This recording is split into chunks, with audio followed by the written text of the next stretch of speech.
Today we have a 1985 Buick Riviera in the shop. Looks like it's not powering up, the power button doesn't work. This is something we see quite often in the shop to repair. This is a very simple repair. You can use your pry bar, or usually finger pressure can remove this front panel, but we want to remove the knob from the rear defrost before that falls off. And then we're going to work on the wood grain panel that goes around the stereo. This will come loose with clips and remove, and this is going to give us access to the car stereo. Now the car stereo has 4 mounting screws, 2 on the right. These are 7mm bolts.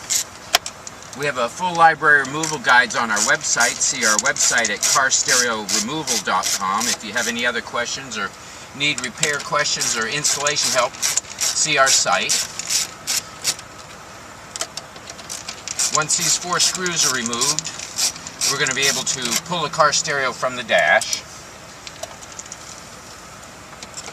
This is going to be a little bit tight. And we just had the antenna pull out as we pulled it forward. That is, the antenna is back here. It's a pull, push, release.